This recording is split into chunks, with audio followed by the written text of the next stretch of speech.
Hello, my lovelies. Welcome back to Trapped by Love. For those of you who are new here, thanks for checking out our little corner of YouTube. My name is Emma Carrington, and if you're interested in true crime and justice, you are in the right place. By way of a disclaimer, we discuss true crime cases involving domestic abuse and domestic homicide on this channel. So if that's not the kind of content you are looking for, I completely understand, and thanks for stopping by. If you do stick around though, I hope you consider hitting that subscribe button because it does help to push these videos out to more people. And by doing so, together, hopefully we can spread awareness of the warning signs of domestic abuse that people may otherwise overlook. With that being said, thanks for your help and support. Today we're going to be looking at the case of Jacque Waller. Jacque Sue Rawson was born in Bonne Terre, Missouri in 1971 and was raised nearby in St. Genevieve, Missouri. She was the youngest child in a close and happy family. She had an older sister, Cheryl, and Cheryl explains that they had been in very different places in their lives for much of their growing up because she, Cheryl, had gotten married when she was only 16 and had children soon after. So they were just living very different existences. However, that all changed when Jacque met and married James Clay Waller when she was in her 30s. The sisters' lives were more in tune and they became extremely close, especially when Jacque fell pregnant. She relied on her sister for support and advice when it turned out that Jacque was pregnant with triplets. Oh my gosh, could you imagine? I would be petrified. But Jacque was thrilled. Cheryl wasn't overly fussed on the man her sister had married. He was a socially awkward man who could barely hold a job. And when the children came along, he provided neither financially or in a love and care capacity for them and was very little support to Jacque at all. Jacque was the one to get up and care for their 3 children, doing night feeds and tending to them at all hours while still holding down a job where she worked 40 hours a week. Cheryl could see that her poor sister had not only 3, but 4 children that she was caring for. Jacque's parents also weren't real fond of Clay. He was not what they wanted for their daughter. Her dad says Clay was not compatible with their family. Jacque's mum was a little more direct. She simply states that she thought that he was a bit of a jerk. One of the jobs that Clay had while the couple were together was as a deputy with the Cape Girardeau County Sheriff's Office. This only lasted around a year though, and his superior officer said he came off as a very untrustworthy character, and he seemed to believe he was better than everyone else. This is a position that he was fired from. Now, there's no details on why, but that would definitely put me on high alert. It can't be anything good. So he continued to job hop after this. By comparison, Jacque was employed by a top insurance firm in a managerial position. So she began realizing that she was doing it all, providing and caring for her family pretty much single-handedly. And she loved being a mum. She doted on her 3 children. And I guess she figured that she'd have more time to devote to them if she wasn't worried about Clay all the time. Jacque tried to keep up the facade of a happy family, but it was getting harder and harder as Clay had numerous affairs. When confronted, he denied it, but it wasn't just the adultery that had Jacque pulling away. She told his sister that she wasn't feeling safe. She confided that Clay had become emotionally as well as physically abusive. So even though she wanted a divorce, she knew that this was something that needed to be broached carefully for her to be able to get out of this relationship that had become a, let's face it, dangerous situation safely. And this is a massive red flag that is rarely talked about. If you don't feel safe, chances are you're not. Don't second guess yourself. What's the worst that could happen? Someone looks at you and says, don't be dramatic, you're being a little OTT. Okay, let them think that. They are not living your reality. If you feel unsafe, there is a reason for it. If you feel like you have to tiptoe around breaking up with someone for more than just the usual, I don't want to upset them or hurt their feelings, there's a reason for that. As a society, we've been socialized to ignore these warning signs in ourselves and be polite, but they're there for a reason. So if someone you know says, I can't just break up with so-and-so, that won't go well, I have to ease away slowly, they're not being dramatic. They're not being wishy-washy. They're not looking for attention. They have genuine concerns. Offer to be with them or in the vicinity when they have the breakup conversation. Or if you're privy to more of the issues in the relationship, help them to find a service that may be able to help them make a safety plan. But bottom line, if you feel that you're in danger, it's a good indication that you are. So please take care. And I think we all know by now that the potential for danger definitely escalates and exponentially escalates when a victim tries to or does leave an abusive relationship. So it's not a time to be ignoring these feelings of fear or uncertainty. Okay, so that was a lot, but I'm off my soapbox now. The point is, Jacque knew what she was dealing with Clay. So she was trying to ease herself out of the situation. Clay began to feel this growing distance, but instead of trying to pull his socks up and rectify past mistakes and learn from them, he got steadily worse. He began to get more possessive and abusive. He started threatening Jacque. So she took to recording the threats in a diary on her work computer. These threats weren't only directed at Jacque, but at the children as well. One of the threats noted in this diary said that Clay said she didn't deserve to live and that a divorce would be her death sentence. She also noted that Clay had said that if he couldn't get her, he would kill their kids, that he would take them on a weekend fishing trip and then he would personally tell her they drowned so he could see her face. Now, I don't know about you, but that's a scary person right there. They have put some thought into this threat, and that one needed to go to the police. What a sick, garbage human this person is. As luck would have it, fate intervened and Clay lost yet another job, and Jacque was ecstatic. This put them in a position of having to move out of their house. Jacque took this opportunity and went to live with her sister, and Clay stayed at a house owned by a friend. Cheryl recalls just how afraid she was for her sister. Jacque had said to her, quote, I know what he's capable of. I just don't want to be dead. That is just so heartbreaking. It makes me so angry. What right does anyone have to make someone live in fear like that? So Jacque was thinking that this was all falling into place. She was living safely with her sister and Cheryl's husband, Bob. The kids were happy and settled, and Clay was living over an hour away. I can imagine the sense of relief. Both Clay and Jacque had moved on in other ways as well. They'd started seeing new people, so it was all working out. All that was left was to finalize the divorce.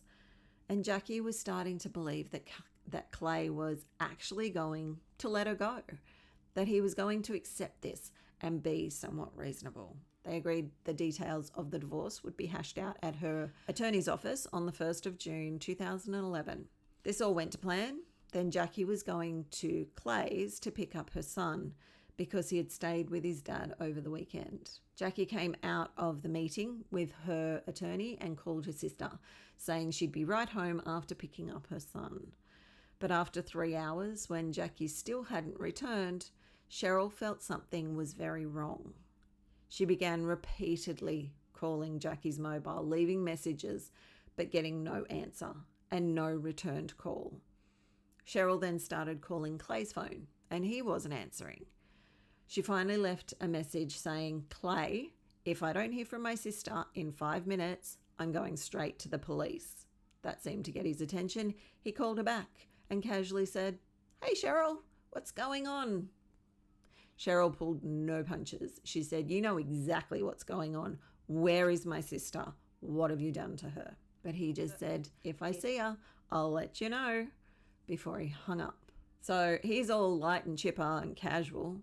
Cheryl, on the other hand, was not. She immediately got into her car and made the hour-plus trip to Jackson and went straight to the police station. She walked in and said, straight up, I know Clay Waller has killed my sister.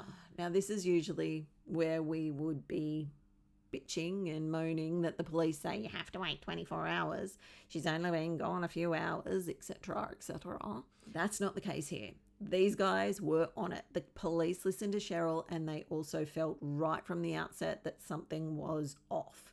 So they immediately sent a sergeant out to question Clay. Now, Clay gives a rundown of the day. He says that, he met Jacque at about 11 o'clock at a pharmacy. Then they had lunch before going their separate ways for a few hours, and then they met up again at her attorney's office at 3. After leaving the office, he says that Jacque came back to his house, not to pick up her son, who was actually staying with his girlfriend, but to further discuss the divorce. And then goes on to say that they took a nap together. He elaborates on this later, saying Jacque wanted to sleep with him one last time. He then says they got into an argument about bankruptcy, and Jacque walked off. He went down the hill looking for her, couldn't find her, and when he got back to the house, her car was gone.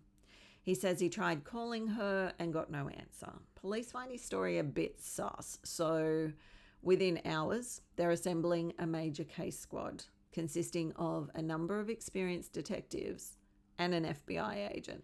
Volunteers came out in droves to search for Jacque. Like, they came from all over the country, and the search covered hundreds of acres. Not long into the search, Jackie's car was found on the side of an interstate with a flat tire. But when investigators went over the car, they realized that the car hadn't been driven on this flat tire. Now, if you've ever had a flat, you'll know you generally don't or can't stop immediately, and driving on the rim of the wheel causes damage to it. There was no such damage to the wheel of Jackie's car, leading the investigators to deduce that the tyre had been punctured after being pulled off the roadway. The very obviously staged scene set off red flags for detectives, and this sent the police back to Clay. And before they could question him, he called his attorney. Once he got off the phone, he stated that they could not search his home or his car. It hadn't even been 24 hours since Jacque was last seen, and Clay had already lawyered up. Now, don't get me wrong. Do not get me wrong. I am for damn sure calling a lawyer if I ever get called into the police station. I have watched way too much true crime not to. But I would also expect for detectives to look a bit closer at me for it as well. Like, you know that's going to raise some eyebrows. Of course, detectives applied for warrants to search Jackie's car, as well as Clay's car and the house where he was staying, and had those warrants in hand by that afternoon. When investigators, along with FBI agent Ritter, were searching the vehicles, they noticed a blood spot on the back of Jackie's car. Then when they looked at Clay's car, they saw blood smeared on the inside of the driver's side door. When the blood was analysed, it turned out to be fish blood. Big head carp, if anyone was wondering. And in another fun little turn of events, Clay had put this fish blood on his car intentionally. Yeah, he's got issues. And you probably have questions like, how do you know it was intentional? Well, this charmer recorded it all for posterity on his phone, saying that, and the recording says, and just put this here, see if the police do anything shady. He's saying that he put the fish blood there as a test for law enforcement, probably hoping that they would see it and run with it, arrest him, and he could have his gotcha moment that would be discrediting for police as they went forward. Okay, maybe I thought too deep on it, but that's my speculation. So I don't know. Tell me what you guys think he was thinking, because what? You know you're going to be the first person they look at and you're going to put blood all over the car? Like, what is wrong with you? When the investigators searched the house where Clay was living, they found blood on the walls of the hallway and it seemed that the carpet in the hall was also missing. They believed there had been a violent confrontation in that hallway. When they continue on through the house, one of the detectives noticed a crawl space in the basement that seemed to have been accessed recently. The dust and dirt had been disturbed, showing that someone had been in, like crawled in there. When they checked it out, they found the missing carpet shoved in there. When they pulled it out, they saw that there were blood stains all over it. Now, this blood is not fish blood. This blood came back as a DNA match to Jacque. This wasn't surprising to police, and it also made them believe quite strongly that she was probably no longer alive. So police set about trying to track her last known whereabouts to find the piece of the puzzle that would help them discover what had happened to her and where she was now. They tracked CCTV footage of her throughout the day. They saw her when she met with Clay at the chemist. Then later she was seen on CCTV at an ATM, but that's the last footage of her. The investigators did find more footage of Clay though. They saw him catching up with his girlfriend and his son at a toy store in a whole different outfit than what he'd been wearing earlier in the day, mind you. They also have video footage of him thoroughly cleaning and washing down his boat.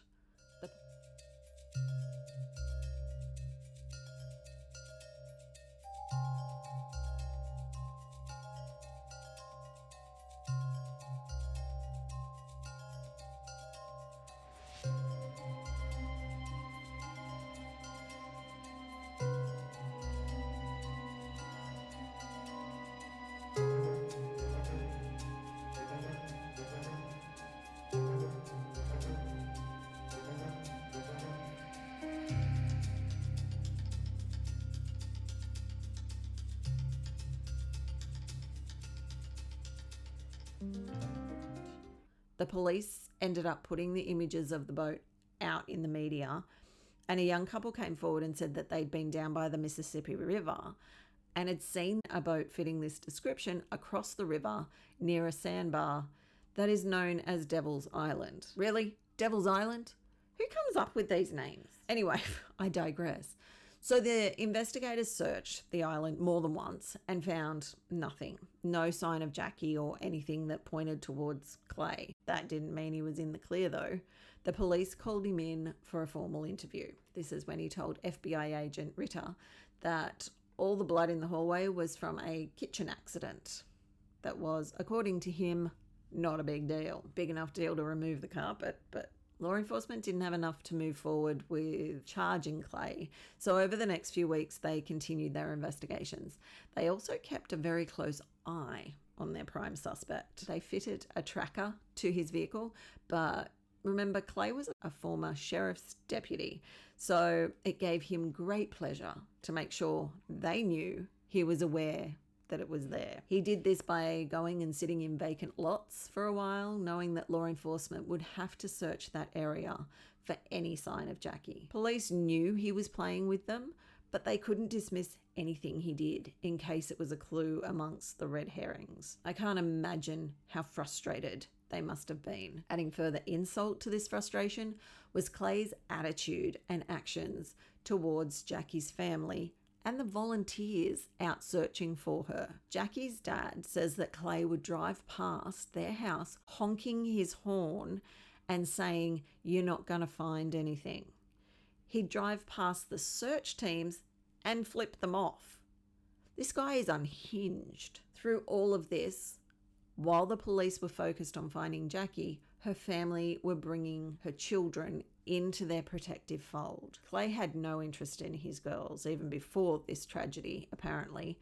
Only his son, who he referred to as the boy, according to Cheryl. But Cheryl was not about to let the man that she fully believed had killed her sister anywhere near her nieces and nephew if she could help it. So she petitioned the court for custody, and it was granted. This made Clay see red. They were his property, after all. His children, his property.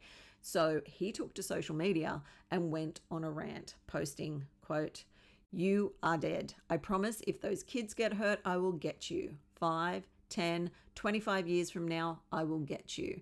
You have it coming. Now, this post came to the attention of law enforcement because they're watching everything. And Agent Ritter confirmed to the rest of the major case squad that Clay had just committed a federal crime.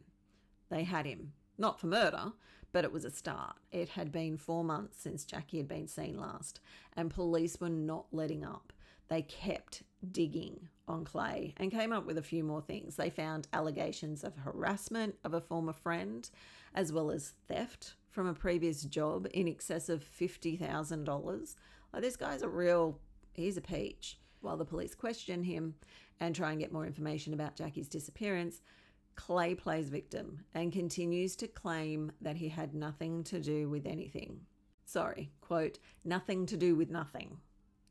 This is after he says, quote, if you all know so much, why don't you figure it out?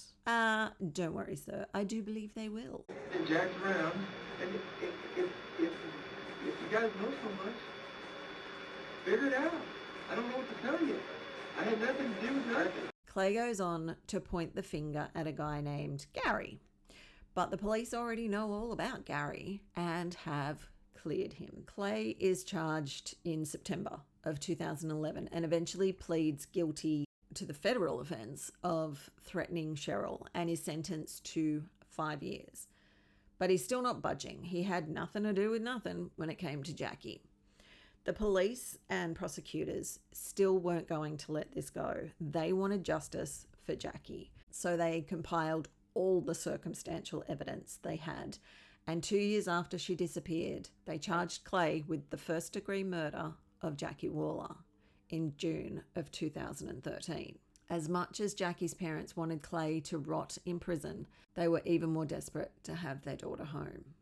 So when Clay's attorneys approached the prosecution about a deal, Jackie's family were willing to accept it if it meant bringing her home. The deal was that Clay would plead guilty to second-degree murder and receive a sentence of 20 years in exchange for details of what happened to Jacque. He eventually conceded defeat and agreed to the plea deal. That was when he led investigators right back to Devil's Island on the Illinois side of the Mississippi River. Detectives were skeptical.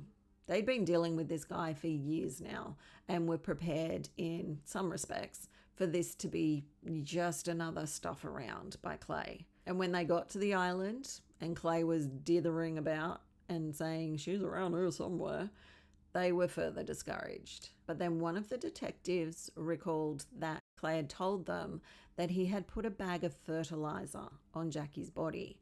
And the detective knew that if you have too much fertilizer, it can kill the roots of a tree. I'll take their word for it. I'm not a gardener. But that is ultimately how they found Jacque. They looked around and there were 3 trees, one of which was dead. Jacque was buried beneath that tree. The detectives that had poured their hearts into this case for the past 2 years knelt down and dug her out of her shallow grave by hand. The job then fell to Cheryl to explain to the triplets that their mum was dead and that their dad had killed her. Jackie's funeral was on her parents' 50th wedding anniversary. Oh my God, every single thing in this case is just, these poor darlings.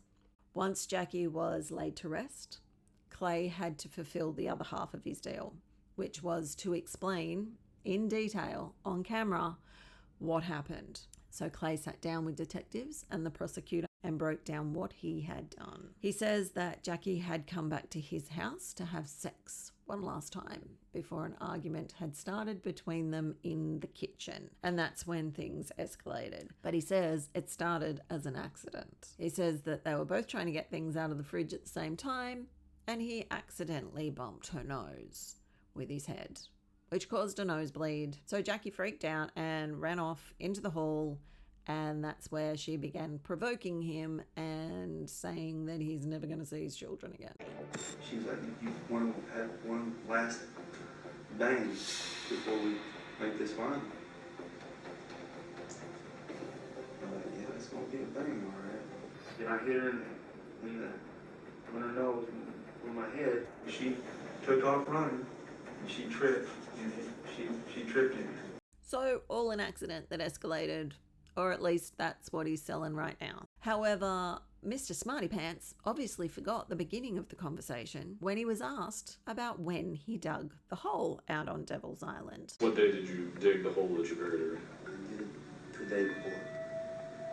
And the answer that he had given, which was the day before. So after this escalation accident tripe, the detective obviously follows up with this question. I wasn't intentionally pre-planned to kill my wife that day.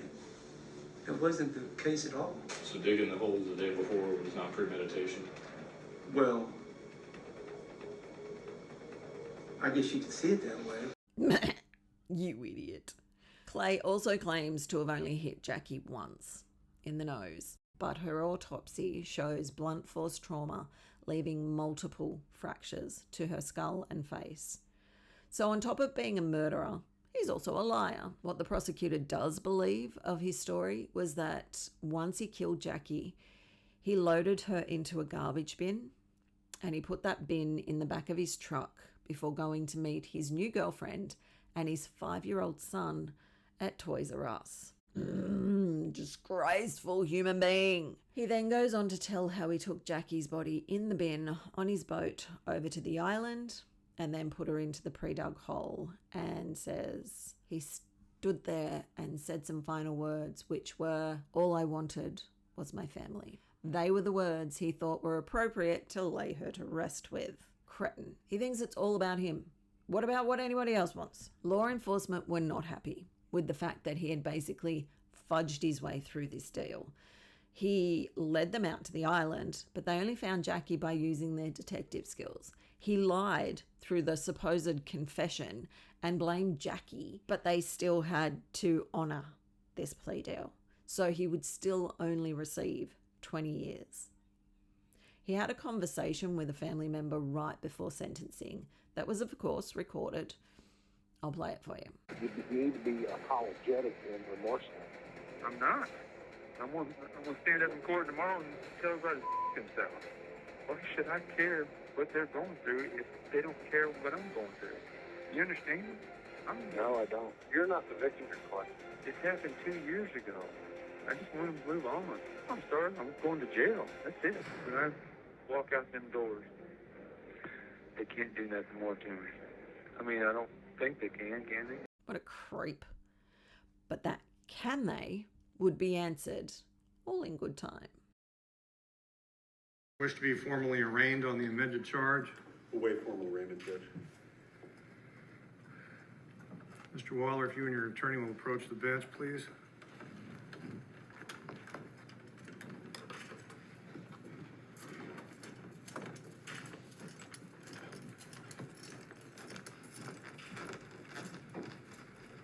Raise your right hand.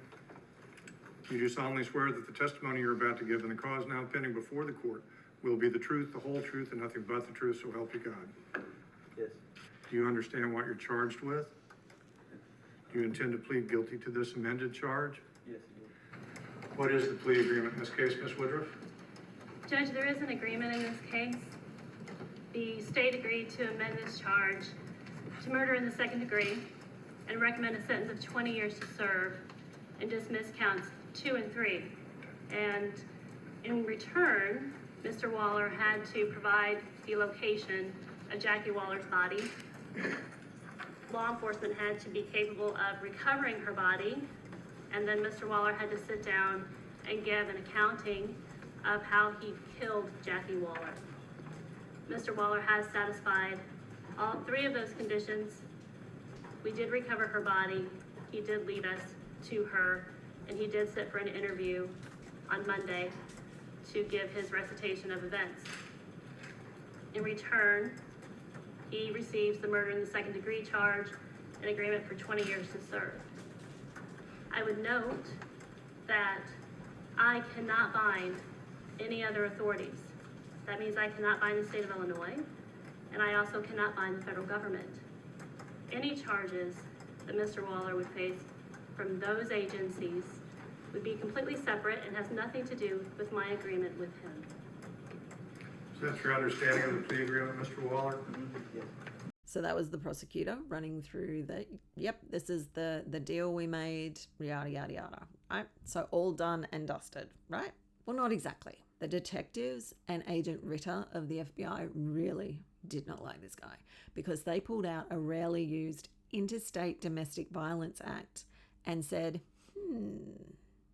He said he putted over in his little boat over to Illinois to dig the hole on the island, then putted back to Missouri to murder his wife. This gave them the opportunity to slap him with a federal charge. Now listen to what the prosecutor says at sentencing again and watch the lead detective's face.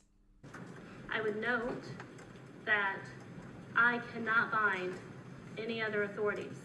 That means I cannot bind the state of Illinois, and I also cannot bind the federal government.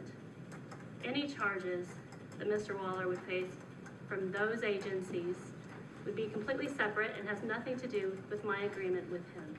He can barely contain his delight. I love it. I love it. Now, this dumbass has buried himself with his own words because, as Jackie's sister Cheryl said, he thinks he's the smartest person in the room. Well, he is not by a long shot, because the federal charge came with a 35-year sentence in federal prison. And that doesn't even begin until he's done his 20.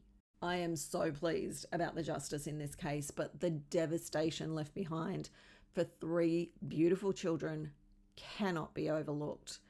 They lost their mum for no reason, a mother who adored and cherished them. Jackie's little boy gave a victim impact statement at his father's sentencing. Cheryl said that this little 7-year-old boy was so determined to have his say, to be heard. And all I can say is good on him. Judge, we do have a recording from Maddox Waller, Jackie Waller's 7-year-old son. We would like to play it for the court now. Please proceed.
That is a strength I don't think I would even have today.